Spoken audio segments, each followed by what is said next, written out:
Քրիստոնեական եկեղեցին 2000-ամյա եկեղեցի է եւ դրա անբաժանելի մասն է հայ առաքելական եկեղեցին, որը նույնպես 2000-ամյա եկեղեցի է, որից 1700 տարին պետական ակարգավիճակ է։ Հիմա իհարկե պետական չէ։ Ուրեմն այս ամբողջ 2000 տարվա ընթացքում եկեղեցին միշտ ունեցել է իր վրա բախումներ եւ բոլոր տեղերից ինքը դուրս եկել հաղթանակած։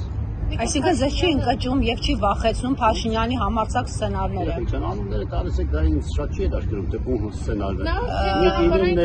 Լավ ասենք Փաշինյանը եկեղեցի խոսքով ասած մաքրելու տեղապահի ընտրության հարց է քննարկում բարձրաձայնում։ Ինչ։ Սրանք որևէ մեզ չեն փուսում։ Այդ եկեղեցին ասում մանցել է ճանապարհը։ Իսկ Նիկոլ Փաշինյանի քայլերը որևէ ասում չէ տանում։ Եկեղեցին անալու է այնպես։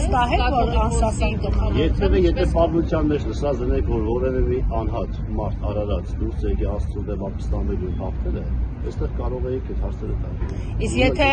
Իսկ եթե շատ ու շատ հոգևորականներ համարում են, որ սա ոչ թե Նիկոլ Փաշինյանի ծրագիրն է, այլ Նիկոլ Փաշինյանը ընդհանրապես իրագործում է Փաշազադեի պլանը, այս դեպքում մենք էլի նույն համարձակությամբ կասենք, որ հաղթանակը միևնույն է եկեղեցում։ Հոգևորականներ այդպես են մտածում եւ արդյոք իրենց պիտի հարցնենք։ Չէ, այդուհանդերձ, եթե համարենք Աստված մի արասե, որ այս ծրագիրը ոչ թե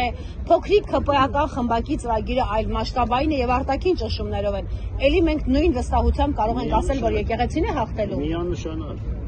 ուրիշ կարծիք չկա։ Եթե պետությունը պարտվում է, եկեղեցին միևնույն հաղթում է։ Միանշանակ, ուրիշ կարծիք չկա։ Այս բարակում էլ եկեղեցին հաղթում։ Անպայման։ Հիմա եկեղեցին իր հաղթական ընթացքի մեջ է։